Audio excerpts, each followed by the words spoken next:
20 years ago, on a college campus in the middle of Indiana, I found myself compelled to make a decision about what religion I would follow. It seemed the right thing to do as an independent-minded young woman. After all, if I would take the time to decide what I thought about world issues, career endeavors, and who to date, I thought faith belonged on the list of things to figure out in the college years. So I read a few books about world religions, peeked around the corner of certain faith expressions, and indulged in some late-night philosophical chats.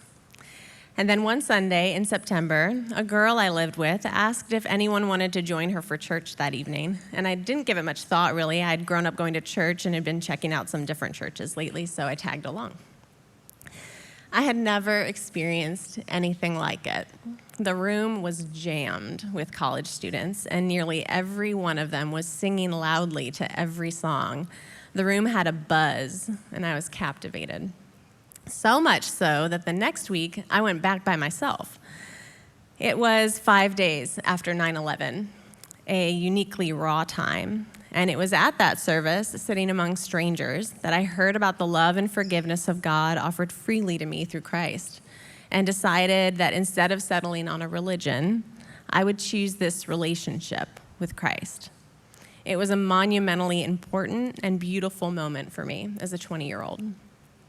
Now, perhaps that's where the story of my faith decision could stop, but standing here as a decidedly not 20-year-old, I can't say that that's the full story.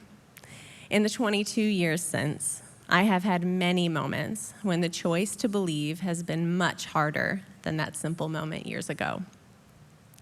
It was like the start of a trail map, marking an important beginning, but while I've trekked through life year after year, I've looked back many times wondering if I took the right trail. Is it really what it promised to be? There were years I was really wondering and not sure if God cared much about my wandering. In the span of 4 particularly brutal years, I suffered a miscarriage, my beloved dog died, I moved across the world, my dad died suddenly from a heart attack, and our home flooded in Hurricane Harvey.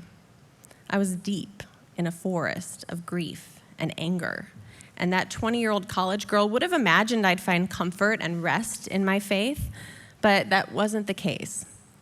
I was more like a crazed, desperate beggar pleading with God to hold on to me because I couldn't find him in the mess.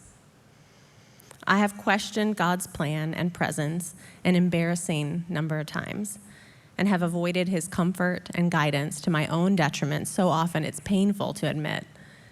The verse I most relate to in the Bible would be Mark chapter 9, verse 23. Lord, I believe. Help my unbelief. I really like the shorter version of my faith story, the one that ends in Indiana all wrapped in a pretty pink bow. It's easier and simpler, a victorious Easter morning kind of story. But the truth of my faith is more accurately shared as a daily process, a messy, clunky stumble through a life committed to following God, even when I can't find him. It is not necessarily a pretty picture of faith, but it is beautiful, and it's the best decision I make over and over again. Happy Easter.